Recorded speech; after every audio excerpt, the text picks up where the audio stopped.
A very good afternoon, dear students. This is the lecture for the students of second year BCom, third semester. I, Professor Sonal Agrawal, welcome you all in the online lecture for the subject of Banking, Law and Practice, Paper 2. In the last lecture, we have discussed the principle of bank lending. As I said you that we didn't start any chapter or any unit. I want to explain about this topic because this topic is directly or indirectly related with all other topic of your syllabus. As we discussed in the last lecture, principles of bank lending means at the time of lending, what the banker should be keep in mind that rules and regulations are known as the principles. These rules and regulations are for the benefit of the banker. As we discussed in the last lecture, there are 5 basic principles of the sound lending. The first one is the safety of the funds, the second one is the liquidity of the funds, and the third one is the profitability of bank, fourth one is the purpose of loan, and the next one is the diversification of risk. As I said, that starting 5 are the basic principles and the last 3 are the subsidiary principles. I am going to revise the topic on the request of some of the students. I am going to explain the topic, the purpose of loan, national interest and safety margin in detail. Starting with the first point, safety. The safety of funds is a very important at the time of lending the fund via bank. Why? Because banker not lending their own money. Banker is dealing with the public money. That's why the first very important point is the safety of funds. Why? Because we as a general public kept our money with bank with lots of confidence. And it is the duty of a bank to safeguard our money. The second point is all about the liquidity. In that point, what we discussed that at the time of lending, the banker should keep in mind that your funds or your money should not be kept locked for a longer period of time. Suppose the banker is having total 1 crore rupees to lend. So it is advisable that to see the certain proportion of the money should be lent for a shorter period of time. So in case of need, according to the demand of the customer, the banker is able to meet the demand. Suppose the full 1 crore rupees or you can say the 95 or 99 crore lakhs rupees is lended for a longer period of time. And if any saving account holder asks for a huge amount from the account, then the banker is not able to meet the demand. So it is one of the main important points to maintain the liquidity. Why? Because if the liquidity affects, then it may affect the reputation of the bank also. So it is the duty of a banker to maintain the liquidity at the time of lending the funds. Then we discussed about the profitability. Of course, the bank is also a profit earning institution. Why? The bank has also some of the expenses like they have to pay the interest to the depositor, they have to pay the salary to the staffs, and they have to meet the other establishment charges and all other expenses. To meet these expenses, it is compulsory that the bank has to earn the profit. Why? Because bank started with the objective of profit. They are not all started with the objective of social welfare. So what the bank has to do, bank has to maintain the profitability aspects also at the time of lending, but not on the not on the sacrifice on liquidity and safety point of view. Suppose a new project started by a businessman. If the banker lend the money to that type of person, the risk level is high, but the businessman is ready to pay the high rate of interest. Why? Because the person is not able to get the money from somewhere else. Now, if the banker lends the money to that type of person, of course the profitability high is because the person is ready to pay the high rate of interest also. But again, same, the risk level is also high. So what about the safety point of view? So banker cannot sacrifice the safety and liquidity point to earn the profit.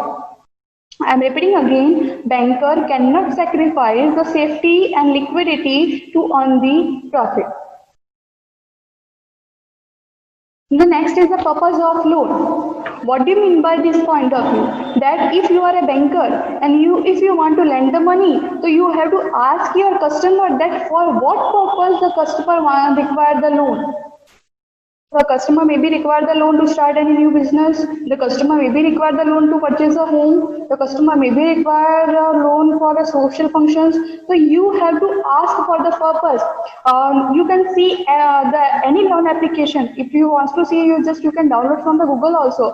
Write down the loan application form and just have a look of any loan application form of any bank. In that you may find the space to write the purpose, that for what purpose you are asking for a loan. So it is the duty of a banker to check the purpose. Now the purpose is bifurcated into the two categories. First one is the productive one and the second one is the unproductive one. What do you mean by productive purpose and what do you mean by unproductive purpose? If you are going to use money or invest money in somewhere else, you are going to invest the money in business or any other projects and you can generate the money from them, then it is a productive purpose. What is the unproductive purpose? Why are you using the money if you can't generate the money? So it is an unproductive purpose. Again, I am repeating, if by using money, if you can generate the money or you can generate the earning or you can generate the profit, then it is a productive purpose. Suppose the person wants the loan to start a business. So from business, the person can earn profit, the person are able to pay the loan amount, so it is a productive purpose.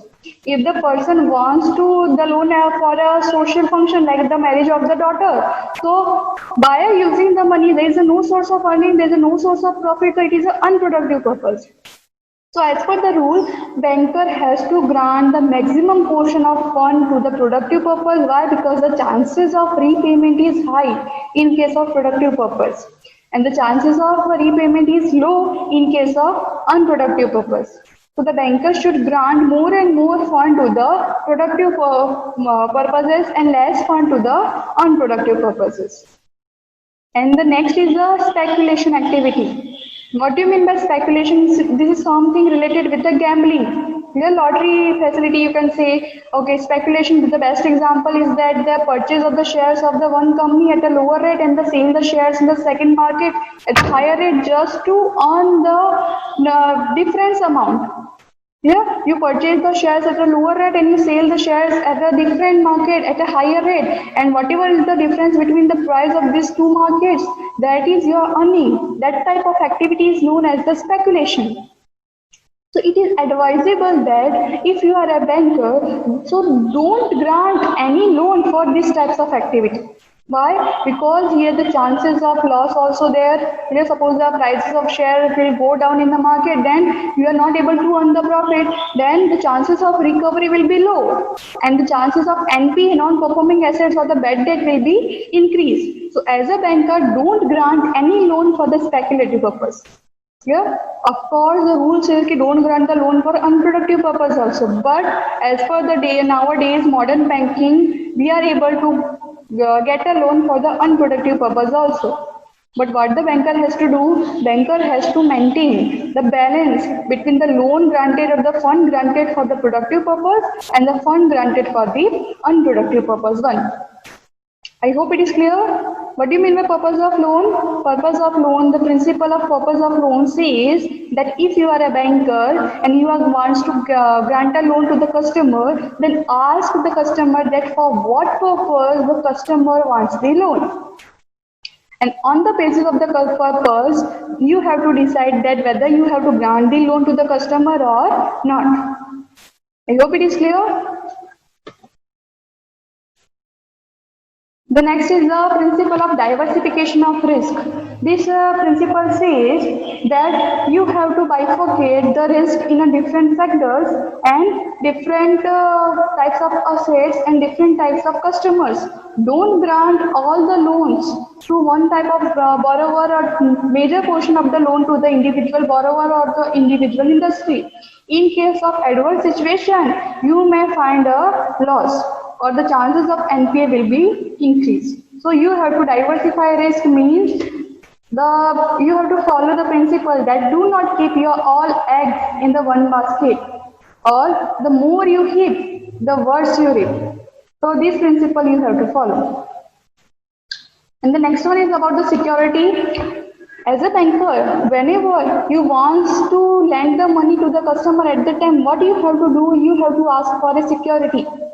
You have to ask any asset that is kept by the customer as a security in exchange of the loan. If the customer is not able to give you any asset as a security, means if the customer wants the unsecured loan, then it is advisable not to grant the loan to that type of customer, except if the customer is well-reputed person.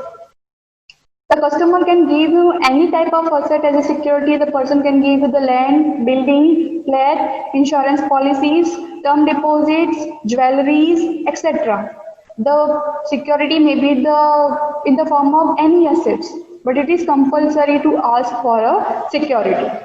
I hope it is clear. At the time of lending the fund, as a banker, you ask for a security. So, in case of bad debt or in case of insolvency by the customer, then as a banker, what will you do? You can realize the amount of loan with interest out of the sale proceeds of the security or out of the sale proceeds of the assets.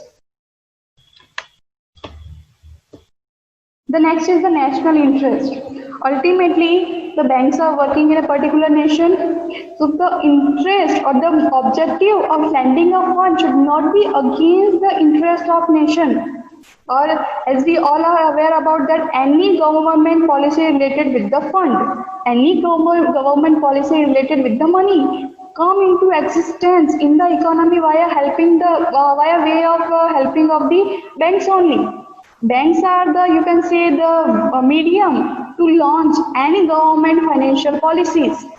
So ultimately, bank has to perform some of the duties for the national interest also. We can take the examples that the priority sector lending is the project which was started by the government. In that project, the government says that grant the loan to the weaker section at a lower rate of interest.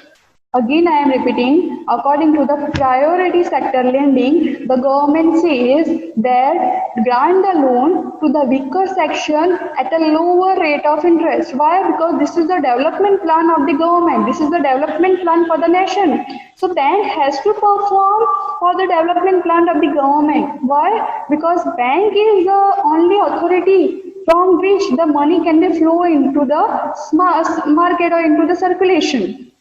So the banker has to follow the rules and regulation of the government. Suppose the government has prescribed the rule that out of the total lending, 10% should be in the priority sector, 10% should be in the weaker section. So suppose if the bank has lent the money of 10 lakh rupees, so out of 10 lakh, it is compulsory that 1 lakh should be in the field of priority sector. Why? Because this is the guideline which is given by the government, or this is the guideline which is given by the RBI. Clear? So at the time of lending, banker has to keep in mind the government rules and regulations also. Why? Because ultimately the bankers are performing for the development of the nation via direct way or via indirect way. But at that time, the banker has to maintain the three basic or three main principles, that is the safety, liquidity, and profitability also.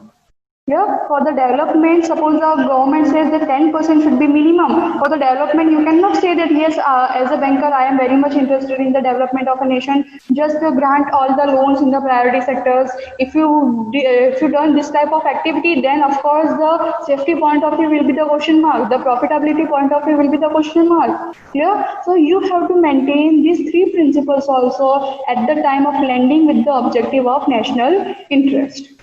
I hope now it is clear to you. And the last one, the last principle is the margin. What do you mean by margin? Margin is the difference between the amount of loan taken by the customer and the amount or the market value of the security given by the customer to the bank. Suppose a person wants to take a loan of 10 lakh rupees. In exchange of that, customer kept in his house as a security, and the market value of that house is 15 lakh rupees. Again, I am repeating, the market value of the house is 15 lakh rupees and the bank grants the loan of 10 lakh rupees. So this difference, 15 lakh minus 10 lakh is 5 lakh is known as the margin. If the customer wants the loan of 15 lakh rupees in exchange of the security of 15 lakh rupees, the banker will not ready to grant you the loan. Why? Because banker will not grant you the loan which is equal to the amount of security. Of course, always and always, the loan granted by the bank to the customer will be lower than the amount of security given by the customer. Why? Because the banker has to maintain the margin for main two objective. What is they? In case of insolvency of a customer, suppose the customer become insolvent. Now the amount of loan is 10 lakh rupees. And suppose the interest on this 10 lakh is 2 lakh rupees. Now, so the banker wants to cover the amount with interest, means 10 lakh plus 2 lakhs, 12 lakhs. So the banker is able to cover the loan amount with interest. Why? Because the amount of the security is more than the amount of loan. So what about the remaining 3 lakhs? The remaining 3 lakh will be given back to the customer or to the family member of the customer. Clear? And second thing, the banker wants to cope up with the loss of market fluctuation. Suppose in near future, after few years, the market price of that particular house is going to be reduced in the market. Suppose at the time of security given by the customer, at that time the market price was 15 lakh rupees, but nowadays the market price is just 14 lakh rupees. So banker has to cover these types of loss also. Now the banker is eligible or able to cover the interest amount of with loan amount with interest from the customer. Why? Because the banker has maintained the margin. If the banker didn't maintain the margin, then banker is not able to cover the amount of loan with interest and other charges. So with this objective, banker is keeping the margin. Again, I am repeating, what do you mean by margin? Margin is the difference between the amount which is lent by the banker to the customer and the amount of security which is given by customer to the banker. This is the end of the principles of lending. Today we are going to start with the unit number 4. The name of the unit number 4 is the bank guarantee. You may heard the word guarantee. But this is not about your guarantee and warranty. No? Sometimes 2 marks question asks in the examination that what do you mean by guarantee? So some of the students wrote that guarantee and warranty. No, this is not that type of guarantee. Here we are talking about the bank guarantee. So what do you mean by bank guarantee? So bank guarantee, I am reading the second definition first because it is the easier one to understand. A bank guarantee is a promise given by the third person to the lender for the present or the future debt of the borrower. Again, I am repeating, a guarantee is a promise by the third person to the lender for the present or the future debt of the borrower. Just break down the definition into the parts so you may able in a better way. Able to understood in a better way. The first thing is a guarantee is a promise. Here, it is a promise given by whom? So it is given by third party. And who is this third party? This is third party is related with the borrower. Here, the promise given by the third party to the lender. Now, who is the lender? Banker is the lender, of course, for the present or the future debt. Suppose the person has already taken a loan or the person wants to take a loan in future. Again, I am repeating, the guarantee is given by the third party to the banker for the loan which is already taken or for the future loan that the customer wants to take in near future. For that loan, the third party is ready to give the guarantee in behalf of the customer to the bank. That promise is known as the guarantee. What is this promise? That in case of default or in case of insolvency of the customer, the third party is liable to pay the loan amount with interest. Again, I am repeating. Okay, just focus here. You may also able to understand the meaning of guarantee from the first definition. This is the definition given by the section number 126 of the Indian Contract Act 1872. This section says that guarantee is a contract to perform the promise or discharge the liability of the third person in case of default. Just break down the definition into the parts. First thing is a guarantee is a promise. A guarantee is a contract to perform the promise. Here it is a contract means because it is on paper, it is not oral. Guarantee is a contract. Which type of contract? It is related with the performance of promise. Which type of promise? To discharge the liability of the third person in case of default. If the borrower becomes insolvent or becomes defaulty for the payment of loan installment with interest amount. In that case, the third party is liable to discharge the liability of the borrower. Means the third party will be liable to pay the default amount. Here, I hope it is clear. Suppose Mr. A wants to take a loan of 5 lakh rupees from XYZ Bank Limited. In that case, if Mr. A is not having any property to keep as a security, then of course bank will not ready to grant the loan. In that case, suppose a third party who is a reputed person is ready to take the guarantee of Mr. A. In that situation, bank will be ready to grant the loan to Mr. A without any security of tangible assets. Suppose the Mr. A is defaulty after paying the 5 installments. He is not able to pay the further installments. In that case, the third party who has given the guarantee of Mr. A is liable to pay the remaining amount with interest. That promise given by the third party is known as the guarantee. I hope it is clear to you. Okay, how many parties are there in these types of contract? Generally, there are 3 parties. First one is the creditor. Who is the creditor? The person who is ready to lend the money is the creditor. Here, who is ready to lend the money? Of course, the banker is ready to lend the money. So, here the banker is called the creditor. The next party is the principal debtor.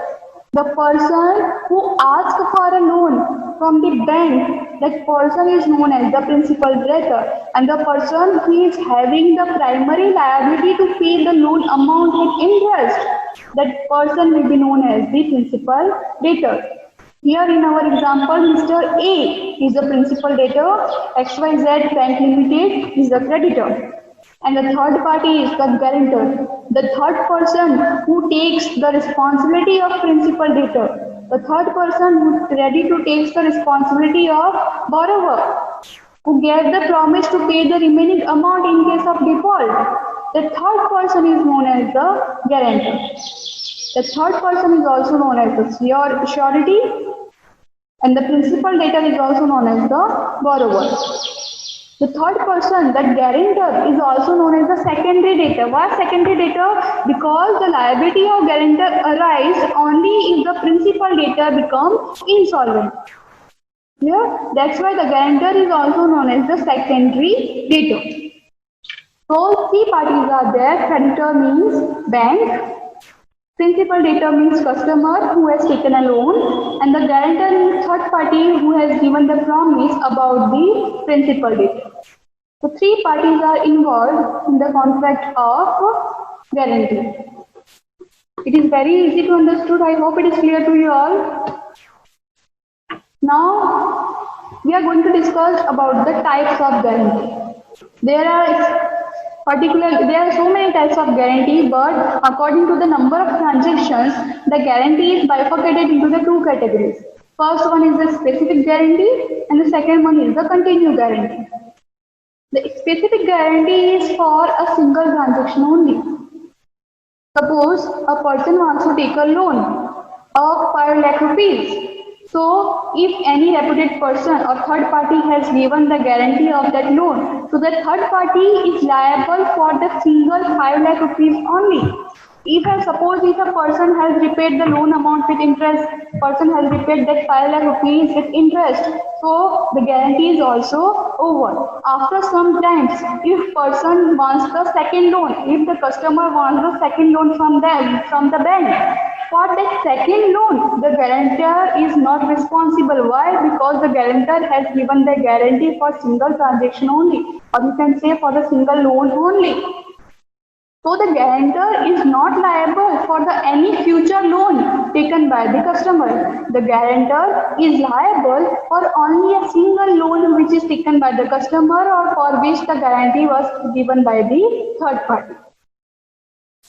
Again, I am repeating, the specific guarantee is for a specific loan, or you can say a single loan or any single transaction. Suppose the customer has taken the overdraft of 50,000 rupees and the third party has given the guarantee for that overdraft. So the third party is become responsible for the payment of that 50,000 rupees only in case of default. After paying the 15,000 by the customer, if the customer has took the second overdraft of 10,000 rupees, so the guarantor is not responsible, is not having any guarantee for the 10,000 rupees. Why? Because this is a single transaction promise which is given by the guarantor. This promise was given by the guarantor for a single transaction only. The second one is the continuous guarantee. Continuous guarantee is given by the guarantor for a number of transactions, or you can say for the more than one transaction. In that, what is actually happening in the continuous guarantee, the time period is given by the guarantor and the amount of loan is given by the guarantor. Suppose I, as a guarantor, is ready to take the responsibility of 10 lakh rupees withdrawn by XYZ person till 1 year. Means or overdraft taken by XYZ person of rupees 1 lakh till 1 year. Means a person is having the freedom to withdraw number of overdraft, so many number of overdraft, but the condition that the total amount of overdraft should not be more than 1 lakh and the person can able to take the overdraft within a period of 1 year only. Why? Because I as a guarantor has taken a responsibility of 1 year and has taken a responsibility of the maximum limit is 1 lakh rupees. If any overdraft facility taken by the customer for more than 1 lakh rupees, then the guarantor is not responsible. Why? Because the guarantor has given the guarantee for the maximum amount of 1 lakh rupees only. Clear? So continuous guarantee is for a number of transactions. How it is for number of transactions? Suppose the same example, the maximum amount is 1 lakh and the time period given by the guarantor is 1 year. So the customer can withdraw or can take the overdraft facility for number of time, but the maximum amount should be 1 lakh. Suppose the customer has taken a first overdraft of 20,000. The customer has taken a second overdraft of 30,000. So 20 plus 30, 50,000. The customer has taken a third overdraft of 60,000. So now 20 plus 30 plus 60 total becomes 1,10,000. But the guarantor is responsible for only 1 lakh. So you can see here 3 transactions are done of the overdraft. The first transaction of 20,000, the second transaction of 30,000 and the third transaction of 60,000. So here more than one number of transactions are there. But what is the limit? Limit is the amount and the time period. So this types of guarantee is known as the continuous guarantee. Why? Because this types of guarantee not ended with the end of a single transaction. This types of guarantee is continue for a particular period of time. Here the time period is 1 lakh. So this guarantee is continue for 1 year only. So that 1 year, the time period, because of the time period, this types of guarantee is known as the continuous guarantee. Why? Because up to 1 year, the guarantee is continuous. So according to the time period and according to the number of transactions, the guarantee is bifurcated into the 2 categories. First one is the specific one and the second one is the continuous one. Specific one is for a specific transaction or a single transaction. Continuous one is for a number of transactions, or you can say the more than one transactions. I hope it is clear to you the types of guarantee. In the next lecture, we are going to discuss about the rights of a surety. As a guarantor, if you have given guarantee in behalf of any customer, then some of the rights you are having as a guarantor. So which are they? We are going to discuss in next lecture. Till then, I hope it is clear to you all what we did today. We have started with the revision. We have done the revision of the principles of sound lending. That there are 5 basic principles: safety, liquidity, profitability, purpose, and diversification. Then we discussed about the three other principles also, which are the security, national interest, and safety margin. I explained in detail some of the points on the request of some of the students. First point is about the safety. Why? Because banker is dealing with the public money. Second is the liquidity, that to meet the demand of the customer which are having the demand deposit, for them the banker has to maintain the liquidity also in the bank at the time of lending. Profitability means banker have to earn the profit but not on the sacrifice of safety and liquidity. The next one is the purpose of loan. Before granting the loan, banker has to check the purpose for which the customer asked for a loan. Next is the principle of diversification of risk, means banker has to lend money in different sectors, in different industries, for the different customers. Don't grant the loan for an individual customer, for individual industry. Why? Because the risk is going to be increased and the chances of recovery will be in problem in adverse situation. Next is the security. Always ask for a security if you are a banker at the time of lending. The types of security is so many as we have discussed. Next is the national interest. The banker has to be keep in mind the objective of the government of the national development plan or the program while undergoing the lending. But they have to also maintain the key basic principles which are safety, liquidity, and profitability. And lastly, we discussed about the margin, that the difference between the loan taken by a customer and amount given as a security, amount of the property given as a security, the difference between these two is known as the margin.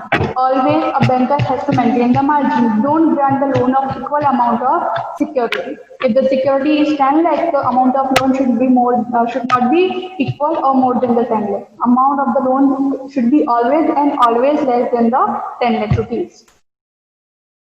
Then we have started with our unit number 4, that is the bank guarantee. In that we discussed the meaning of guarantee, that the guarantee is a promise which is given by the third party to the banker for the present loan or for the future loan.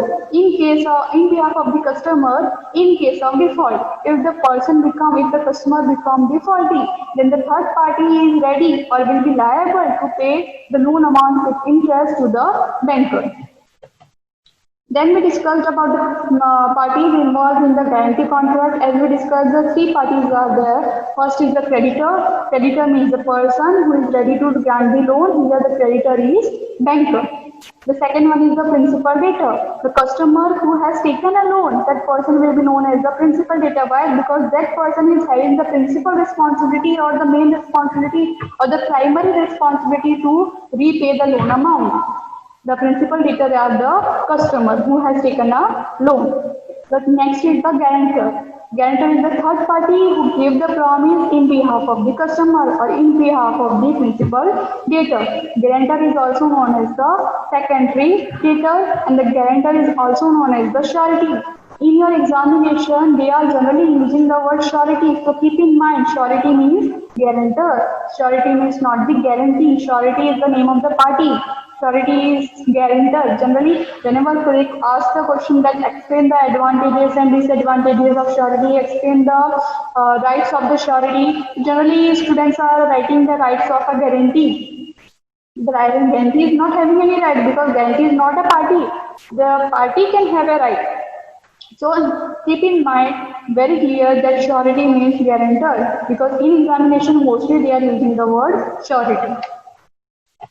Then we discussed about the basic types of guarantee. According to the number of transactions, guarantee is bifurcated into the two types. First one is the specific guarantee and the second one is the continued guarantee. Specific guarantee is for a single number of transactions or single number of loan, and the continued guarantee is for more than one transaction or more than one loan or overdraft facility taken by the customer. Example, we have discussed that a person has taken a loan of 5 lakh rupees. So the guarantor will be responsible for that one loan only. Why? Because he has taken a guarantee for a single transaction. And in case of continuing guarantee, the number of transactions are more than one, but it is for a particular period of time and for a particular amount. Generally, it is not for an unlimited amount. Why? Because the third party also has some of the limitations. That third party will give you in advance the details about the time limit and the details about the maximum amount of promise or the maximum amount of guarantee under which the person is responsible. The guarantor is not responsible for more than the amount given by him as a limit, and for more than the time period given by him as a limit. So I hope it is clear to you all. In the next lecture, we are going to discuss about the rights of surety. This is the MP question from the examination point of view. Start learning by your own also. As I already said that the learning is a continuous process and no learning can take place without self-learning. Stay home, stay safe. We are going to meet in the next lecture. Thank you.